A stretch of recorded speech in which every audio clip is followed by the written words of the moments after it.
Good morning, Southeast. I hope you are doing well. Today I want to chat a little bit about faith. And so this last Sunday we looked at the story of Jesus healing Jairus' daughter and a woman who had been bleeding for 12 years. And in this story, it's found in Luke chapter 8, verses 40 through 56. But in this story, there were two lines that really stand out to us. The first one is Luke 8, verse 48. It says, "And he said to her," this is Jesus speaking to the woman who touched his cloak and was healed, "Daughter, your faith has made you well. Go in peace." The second line is, after Jesus had healed this woman, some servants from Jairus' house came up to Jairus and said, "Hey, don't bother the teacher anymore. Your daughter has passed away." And Jesus looks at Jairus, and this is in verse 50. Jesus says to Jairus, "Do not fear, only believe, and she will be well." Now, in these verses, there are two words that stand out to us. The first one is the word well. And this word in the Greek is sozo. And it's interesting because sozo is the same Greek word that is often translated save in the context of salvation. And so it's speaking of a couple different things. One is this holistic healing. So when Jesus says to both of them, "You will be well," he's not only talking about a physical healing, but it's also talking about a spiritual healing. It's all of it. It also speaks then to us of a present healing and also a future healing. I promise you that when you come to Jesus, he will heal you physically and spiritually. But here's the catch to that, is that he might heal you immediately. We see him do that. He has authority to do that. But he will also at times wait to heal us physically and to heal us spiritually. And so there's that aspect of this idea of wellness or sozo. The other thing is it means that there's this divine intervention. Both Jairus and obviously the girl who had passed away and this woman, all the resources were spent, or the resources didn't help them. It was out of their hands. And so there needed to be this divine intervention in their lives. But here's the other aspect of it. So if the first word that we're looking at is this well, this idea that Jesus is going to make people well, or sozo, that he's going to save them. The other aspect that ignites that is this idea of faith. And he looks at both of them and says it's the faith which was the catalyst for these things happening. And so the question that you and I need to wrestle with is not whether or not that Jesus can heal us. He has authority and he has the power to be able to do that. The question is, what about our faith? What's the relationship with faith and healing? And so one of the big questions that we have then is, how do you grow in our faith? And what is faith? So Hebrews 11, verse 1, it gives us this definition of faith. It says, "Now faith is the assurance of things hoped for and the conviction of things not yet seen."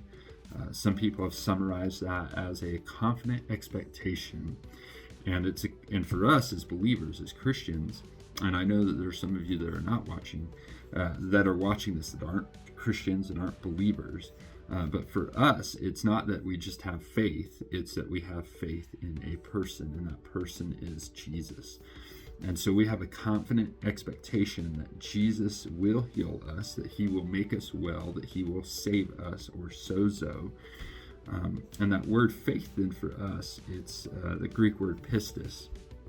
And when the Bible uses the word faith, it contains an element of believing in the saving work of Jesus, but it also implies obedience and trust and hope and faithfulness. Perhaps a better word to translate pistis would be fidelity. I am in allegiance with Jesus. I have my fidelity to him. I have my loyalty to him. So again, so if we say this, then how do we grow in our faith? And the reality is that your faith can only be as strong as the object that you have faith in. And so if you think about a chair, and you're going to go sit down in a chair, if you understand the chair, if you've looked at the chair, if it's possibly a new chair, if you sat in the chair before, then you'll have more faith than if you see like a rickety old chair. And so it's the same thing with us. How do we have more faith in Jesus? It's simply to look at Jesus. It's simply to continue to look at him and see Jesus in all of his majesty and all of his splendor. And sometimes this is reading scripture. Sometimes this is seeing how Jesus is working in other people's lives. Sometimes it's as you're going through trial, when you're going through tribulation, it's recognizing that he is there with you. And so to grow in our faith, again, the key to that is just to continue to look at Jesus and to marvel at who he is, that he is God incarnate, that God put on flesh, walked with us. And that's pretty amazing. So my prayer for you is that you would continue to grow in your faith, that you would continue to look at Jesus and see his majesty. This next Sunday, we're going to continue to walk through the Gospel of Luke, and we're looking at different people that Jesus encountered. And coming up, we're going to look at Luke 15, and Jesus tells the story of the lost sheep, the lost coin, and the lost son, or the prodigal son, as he's famously known as. But here's the thing about this, and here's the catch, is that prodigal just simply means lavish. And so that was the prodigal son, is that he went out, he spent all of his money, he was extravagant, he was wasteful, reckless. And as we look at the story, what it really shows us is not the story about the prodigal son, about how he goes and spends everything, but it's really about the story of the prodigal God, how God was willing to again, put on flesh and come and walk with us. It's really, as Tim Keller says, the story of the prodigal God. So I hope you can make it to worship with us this Sunday. Coming up, we have a few things that are happening this week. On Saturday, the 12th at 9 a.m. is our monthly food bank and clothing closet. So if you need food, or if you need clothing, or you know someone who does, be sure to come there. If you would like to help out with that, we're always looking for volunteers, especially on Friday to unload the truck.